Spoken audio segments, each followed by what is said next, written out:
ఇది previous video continuation అండి. పిల్లలు స్కూల్‌కెళ్ళిన తర్వాత మళ్ళీ మాకు కర్రీస్ చేసుకొని, నాకు హస్బెండ్‌కి బాక్సులు పెట్టిన తర్వాత నేను లంచ్‌కి చపాతీ చేసుకొని కాలేజ్‌కి వెళ్ళాలి.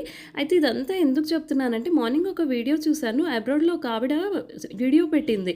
ఇండియాలో అయితే మార్నింగ్ లేవగానే ఇడ్లీ బండి, దోస బండి ఉంటాయండి. ఇక్కడైతే మేమే కష్టపడి చేసుకోవాలి అనింది. చాలా నవ్వొచ్చింది. ఆవిడ అనిందని కాదు, నన్నైతే డైరెక్ట్‌గా ఇద్దరు ముగ్గురు అన్నారనమాట. ఇండియాలో ఏం పనుంటుంది? పని వాళ్ళుంటారు. అబ్రాడ్‌లోనే చాలా పనుంటుంది అని. బట్ అందరికీ చెప్పేది ఒకటే అండి. వంట చెయ్యాలి, పని చెయ్యాలి మన వాళ్ళ కోసము అంటే అది ఇండియా అయినా, అబ్రాడ్ అయినా చెయ్యాలి అనుకుంటే ఎక్కడైనా చేస్తామండి. మొత్తానికి నేనేం చెప్పాలనుకున్నానో మీకు ఇప్పటికే అర్థమైంది అనుకుంటాను కదండీ! ఒకరిని హర్ట్ చేసేటట్టు మాట్లాడితే మనకేం లాభమండి? ఎదుటి వాళ్ళు ఎలా బాధపడతారని కూడా ఆలోచించరు. మొత్తానికి ఇది అండి నా డే రొటీన్. ఇదంతా చేసుకొని బాక్సులు సర్దుకొని, నేను వాషింగ్ మిషన్‌లో బట్టలేసి, పూజ చేసుకొని, రెడీ అయ్యి కాలేజ్‌కెళ్తున్నాను. Bye bye.